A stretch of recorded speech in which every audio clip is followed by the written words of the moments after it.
que la componen, como en su número y en su distribución. Existen, sin embargo, factores para esta microflora. Por ejemplo, la edad, la alimentación, el clima, el pH, las hormonas, pueden modificar la flora normal, dependiendo si es niño, si es anciano, si es adulto, qué pH tiene en su organismo, cómo se encuentra su situación hormonal, todo esto. Hoy en día, este es un tema boom, porque mucha gente, y obviamente muchos médicos principalmente, todo el tiempo recomiendan consumir tabletas de microbioma o de microflora. ¿Para qué? Para que estas mismas puedan ser, estas comunidades microbianas, puedan contrarrestar en realidad a los verdaderos patógenos. Entonces, en ese sentido, aumentan muchas defensas, etcétera, etcétera. Y vamos a ver que tienen pues esas funciones de protección, porque como compiten con patógenos por los nutrientes y por el espacio, miren cómo están compitiendo. La flora normal compite con estos patógenos, ¿no es? Entonces, esta es una fotografía que me gusta mucho porque nos escenifica todo lo que estoy hablando. Entonces, la protección de la flora es justamente porque compiten los microorganismos con los patógenos por los nutrientes. Están compitiendo para sobrevivir. Y de esa manera estimulan el sistema inmunológico. Por eso es que los médicos lo recomiendan. O sea, ahora, existen varios tipos de flora. Existe la flora basal, que está en el cuerpo y está formada por Staphylococcus epidermidis, Escherichia coli. También tenemos la flora transitoria, que puede variar de un ser humano a otro, que puede ser variable en tiempo y en condición, justo a lo que yo me refería, edad, etcétera, etcétera, ¿no es cierto? Que puede variar. Pero ahora, miren, por lo general, la importancia médica que tiene y las funciones es justamente la de protección, que es la primera. ¿Por qué? Porque contribuye al desarrollo de la inmunidad. Segundo, estimula y evita la colonización de bacterias patógenas. Tercero, va a contribuir en la digestión metabólica de alimentos. Cuarto, por ejemplo, ¿por qué? Como, por ejemplo, sintetiza vitaminas, la flora normal, es capaz de, por eso consumimos microbioma o microflora, porque es capaz de sintetizar la vitamina K, la vitamina E, la vitamina 12 y algunas del complejo B, como la B12. Y obviamente también puede tomar parte desconjugando los ácidos biliares. Y obviamente manteniendo los tejidos. Contribuye a la integridad de la piel y de las mucosas. Aumenten, por favorecito. Que la flora normal tiene también como función el mantener los tejidos, contribuyendo a la integridad de la piel o de las mucosas. Esas son las funciones de la microflora normal, estas de importancia médica. Ahora, es bueno que ustedes sepan cómo está distribuida esta flora normal. Existen, pues, sitios estériles en nuestro organismo y sitios colonizados. Por ejemplo, entre los colonizados, donde quiere decir que están con la flora normal, allá están distribuidos, tenemos la piel y las mucosas. ¿Qué microorganismos frecuentemente estarían en la piel? A ver, por darles un ejemplo, el Staphylococcus epidermidis. En algunas personas también está el Staphylococcus aureus en algunos individuos. Y estos se adaptan a la sequedad de la piel, al pH ácido, a las secreciones sebáceas, etcétera, etcétera. Entonces, entre los sitios colonizados por flora, tenemos piel, mucosas, intestino delgado, intestino grueso, vagina, tracto urinario inferior. El estómago está por verse, siguen estudiando si está colonizado o es estéril. Pero se dice que estuviera colonizado. ¿Cuáles serán los sitios estériles? Hay que nombrarlos. La pleura, las meninges, el pericardio, el peritoneo, el útero, el sistema circulatorio. Allá no llegan la flora a colonizar. Entonces, podemos ver que en el tracto gastrointestinal está en el intestino delgado, en el intestino grueso, está la mayor concentración microbiana del cuerpo. Ahora hay sitios, algunos más colonizados que otros, ¿no es cierto? El estómago, ¿por qué se cree que no podría tener microorganismos? Porque pocos microorganismos soportan pues el pH ácido. Por eso se dice que el estómago no sabemos si realmente está colonizado.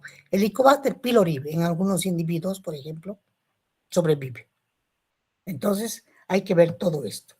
Si haríamos un gráfico y tratáramos de observar, miren, acá tienen ustedes la mayor cantidad de bacterias que están presentes, por ejemplo, en el esófago. Prebotella, Streptococcus, Veillonella en el esófago. En el estómago, Helicobacter, proteobacterias, bacteroides, actinobacterias, fusobacterias. En el duodeno, Enterococcus, lactobacillus. En el yeyuno, lo mismo. Miren, en todos los intestinos, la mayor cantidad. Bacteroides, bifidobacterium, Clostridium, enterobacterias, Enterococcus, Escherichia, eubacterias, Klebsiella, lactobacillus, Methanobrevibacterium, Peptococcus, Peptostreptococcus, Proteus, ruminosos, Streptococcus, etcétera, etcétera, etcétera. Todos estos porque primero son mucho más largos. El estómago tiene ese inconveniente, ¿no es cierto? No hay muchos microorganismos que toleren justamente el ácido clorhídrico y pHs tan ácidos como pH 2, por ejemplo, ¿no es cierto? En cambio, en el intestino, en el duodeno, en el yeyuno, la digestión es continua, todo el tiempo está pasando acá, y estos ya son pHs más tolerables por las bacterias. Por eso es que están presentes en mayor cantidad y tenemos en el tracto gastrointestinal la mayor concentración microbiana del cuerpo. Todo lo que no tengo en las diapositivas, anótenlo por favor. Ya saben ustedes. Vamos por partes. Vamos a ver exactamente parte por parte qué cosas tenemos. Miren, primero vamos a hablar, alguito quería decirles, un concepto que no está acá y que quiero que lo anoten, que se conoce con el nombre de disbiosis. Disbiosis. ¿Qué será la disbiosis? Hoy en día van a escuchar hablar mucho de disbiosis.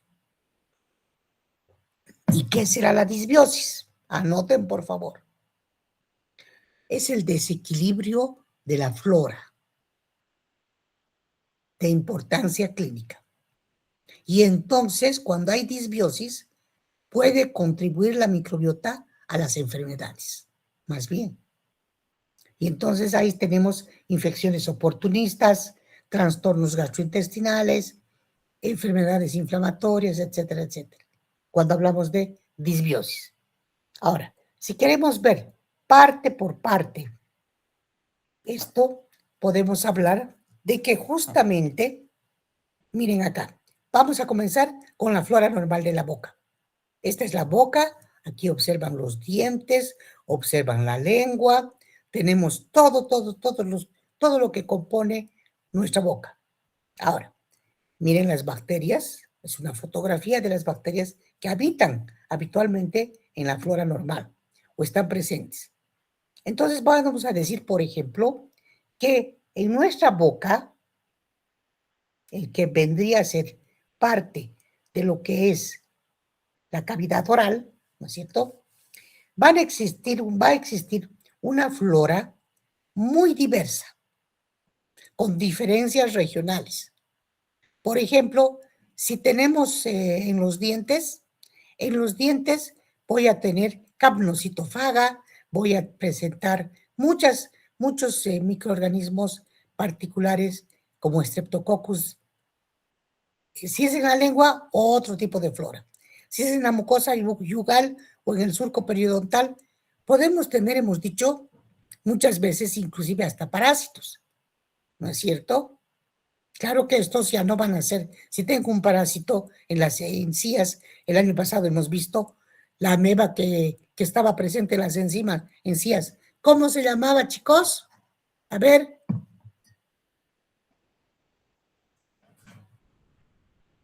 Muchachos. ¿Cómo se Gingivalis, llamaba? doctora. Ah, eso, muy bien. Se llamaba entamueba gingivalis. Bien. Entonces, ese es un parásito patógeno, desgraciadamente. No puede estar formando parte de la flora. Se encontrará formando parte de la flora en las personas que tienen problemas con las encías, en la enfermedad dental. Generalmente las bacterias son las que pueden estar formando parte de la flora. Entonces, la flora en la boca es de tipo mixto, con asociación de microorganismos aerobios, anaerobios, siendo el surco gingival donde predominan los anaerobios, las bacterias que no les gusta el oxígeno. Vamos a ver, por ejemplo, que en los dientes, anoten esto por favor, es muy importante, se encuentran Streptococcus sanguis, Streptococcus mutans, que es el agente de la caries, Actinomyces, Lactobacillus. En el surco periodontal vamos a tener Treponema macrodentium, Treponema macrodentium y microdentium. En las bolsas periodontales, vamos a tener en las que a esto le llamo yo a las encías, capnocitofaga y rotia dentocariosa.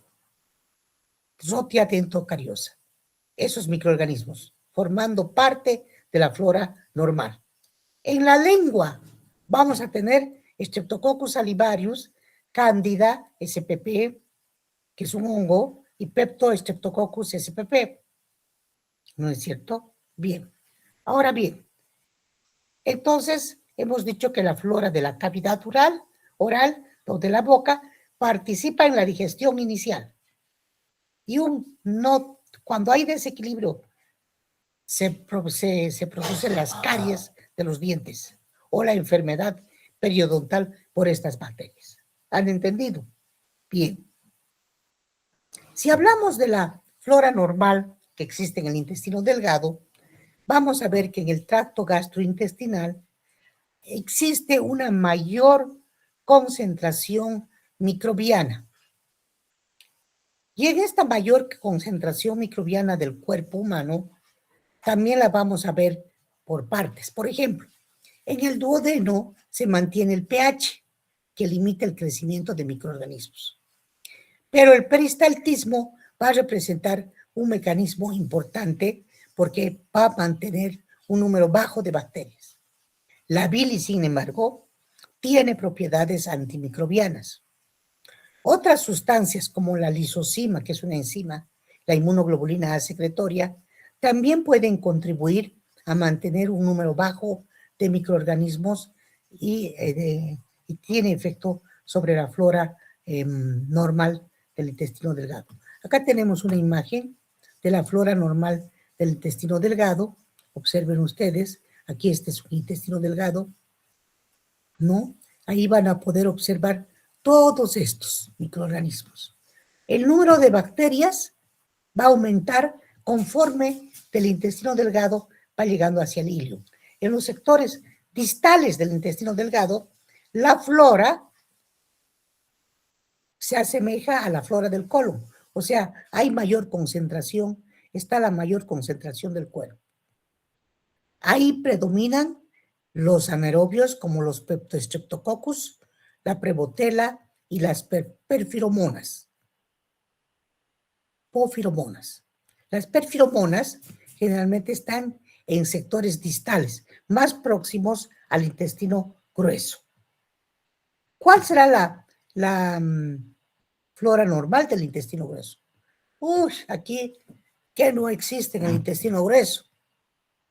Posee las bacterias en un 40% de peso seco de las materias fecales. Imagínense. Hay 500 bacterias distintas con predominio de anaerobios. El aumento de las bacterias en el colon o en el intestino grueso, que así se llama, se debe a que hay la disminución del peristaltismo, a que el aumento del pH es muy cercano ya al pH fisiológico, ya que disminuye pues la concentración y el contenido de aguas. Por eso es que existe tanta flora en el normal en el intestino grueso, acá. Por eso esas son las razones. Ahora vamos a ver. ¿Cuál es la flora? Dentro de lo que son, voy a nombrar los más importantes. Como es la mayor concentración microbiana del cuerpo, vamos a ver que existen bacilos gram negativos, bacteroides de la clase del Fusobacterium, bacilos gram positivos como las bifidobacterias, Actinomyces, Bacillus, Lactobacillus, Clostridium, anaerobios. Entonces tendremos que hablar de los Clostridiums. Acá se encuentran los anaerobios facultativos también. Hay anaerobios estrictos, bacilos, por eso digo, bacilos gram positivos como Bifidobacterium, Actinomyces, el género Clostridium, Lactobacillus. Anaerobios, los más importantes serían la E. coli, los facultativos, los que pueden crecer o no en presencia o ausencia de oxígeno. E. coli, Klebsiella spp, Proteus, Enterobacter, Citrobacter. Dentro de lo que son los cocos, tendremos Enterococcus spp, Streptococcus fecalis, Sarcina, Peptostreptococcus, Veillonella, etcétera, etcétera, etcétera. Entonces, hay mayor cantidad siempre en el intestino grueso y menor cantidad en el delgado. En el intestino grueso, su densidad de estas bacterias es altísima. ¿Por qué? Porque tiene funciones claves. Fermentar los alimentos y producir las vitaminas. Imagínense. Bien, pasamos ahora a estudiar todo lo que no está ahí en las diapositivas y yo hablo, tienen que anotar. La flora normal de la vagina. La flora normal de la vagina va a depender mucho del estímulo hormonal. ¿Por qué? Porque el estímulo hormonal va a determinar qué población va a proliferar en las células epiteliales, que van a aumentar en su contenido de glucógeno. Por ejemplo, esto es utilizado por Lactobacillus spp, porque es el ácido láctico el producto final del metabolismo que ocasiona un descenso importante del pH. Entonces, ya sabemos que la acidez también resultante inhibe muchas bacterias. Por eso, dentro de lo que es la flora normal de la vagina, podemos observar todas esas bacterias, pero principalmente Lactobacillus acidófilos. Su función, ya saben, es mantener el pH ácido y protegernos de esa manera contra los patógenos. En la uretra, la microbiota es más escasa en la uretra. Si hablamos de la uretra, ahí podemos ver Actinomyces, podemos ver estafilococos, algunos, ureoplasma, etcétera, etcétera, cándida y algunos bacteroides como Streptococcus también. Vamos a hablar entonces de que cuando también hay desequilibrio en esta en esta flora normal de la vagina, se produce infecciones oportunistas, leucorreas vaginales, etcétera, etcétera. Al igual que cuando hay desequilibrio en el estómago, se producían trastornos gastrointestinales por las diarreas. Por eso cuando un paciente está con mucha diarrea, es muy conveniente que tome microbioma, que tome la microflora, porque ayuda muchísimo a combatir los tractos gastrointestinales. También funciona en las enfermedades inflamatorias. Bien, pasamos ahora a ver la flora del tracto respiratorio. En el tracto respiratorio, en realidad, que nos estamos refiriendo a todo lo que es la nariz, la faringe, ¿quiénes están colonizando? Los cocos, como Streptococcus pneumoniae, las neiserias y hemófilos, del género microorganismos del género hemófilos. Por ejemplo, eso en el tracto superior, nariz y faringe. En el tracto inferior, que ya más entrando más, decimos que que normalmente es estéril, pero en condiciones saludables. Pero cuando no tiene la persona una condición saludable, podemos ver pues a los Staphylococcus epidermidis, a los Corynebacteriums, a los Streptococcus pneumoniae, a los Staphylococcus aureus, a Haemophilus influenza, Moraxella catarrhalis, Neisseria spp,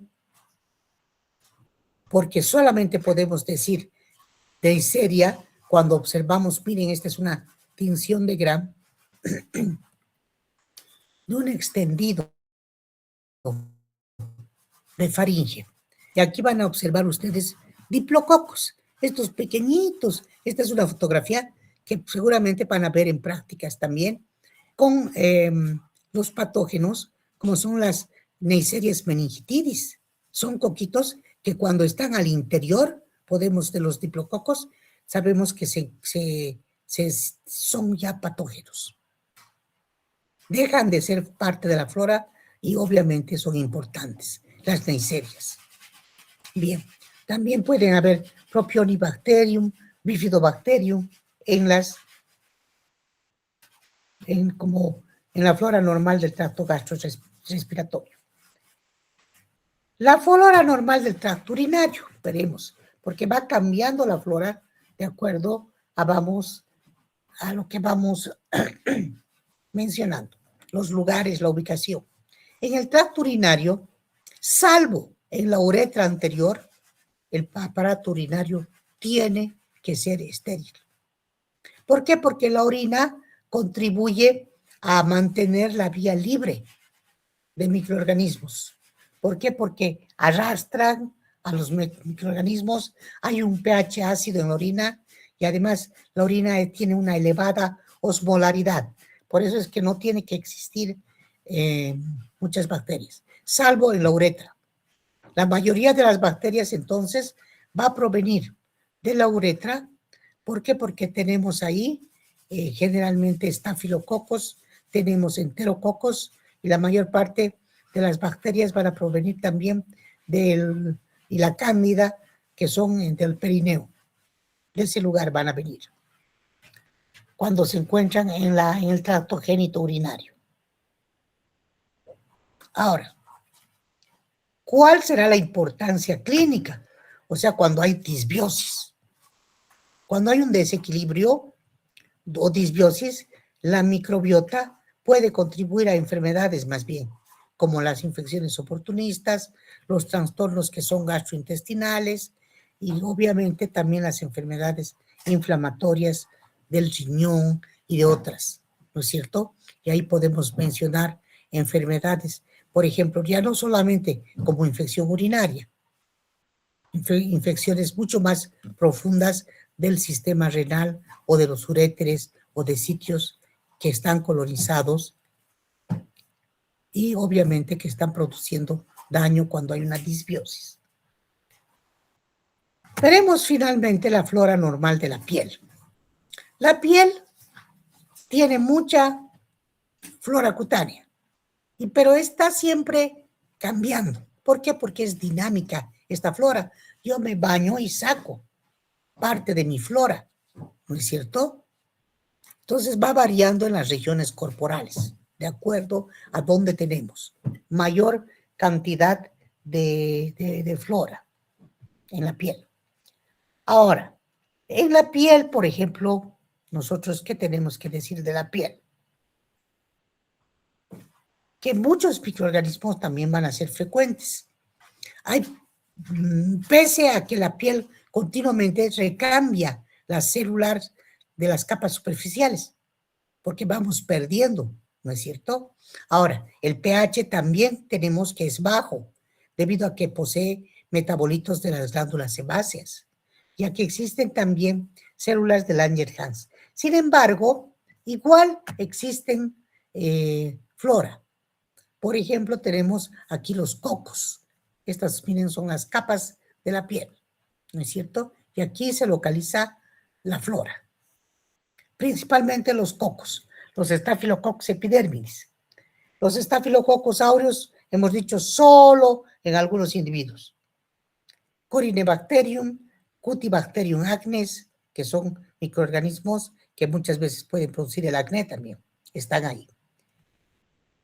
Dentro de estos microorganismos que estoy mencionando, hay características que poseen ellos que hacen que se adapten a la sequedad de la piel, al pH ácido y a las secreciones sebáceas. Por ejemplo, en la axila vamos a tener al Staphylococcus hominis y al Hemolyticus. En la frente vamos a tener, en esa grasita que tiene la frente, ¿no es cierto? Staphylococcus capitis. En la cara y en el cuerpo vamos a tener Staphylococcus aureus y epidermidis, Micrococcus, Corynebacterium spp, todos esos.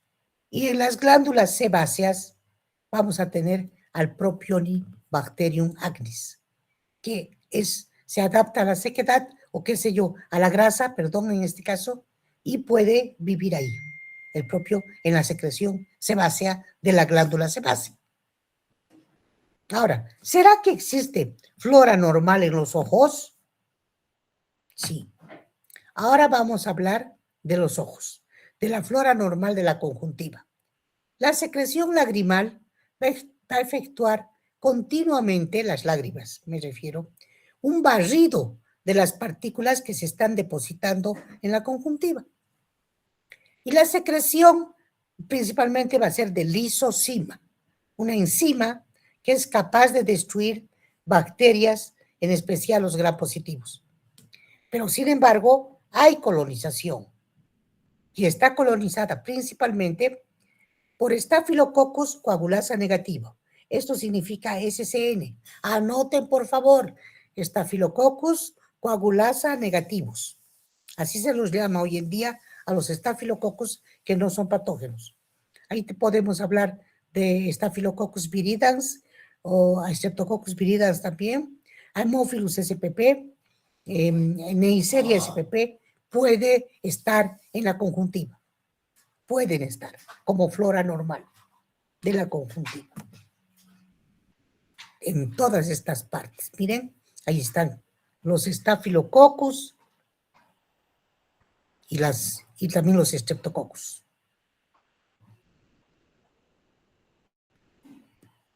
Ya habíamos hablado entonces también de la flora normal del tracto respiratorio. A partir de la tráquea se considera que el sitio ya es estéril. El sistema mucociliar, o sea, la capacidad que tenemos de moco y reflejos como la tos, el estornudo, la broncoconstricción, son nuestros mecanismos en el tracto respiratorio más de defensa más importantes. La mucosa respiratoria también posee, es muy rica en un anticuerpo, una inmunoglobulina, la inmunoglobulina A, secretoria. Y a nivel del tejido pulmonar se encuentran en los macrófagos alveolares que contribuyen, hemos visto en inmunología, los macrófagos alveolares, ¿no es cierto? Que contribuyen los monocitos, que se denominan macrófagos alveolares cuando están en el pulmón, que contribuyen fagocitando bacterias y otras partículas.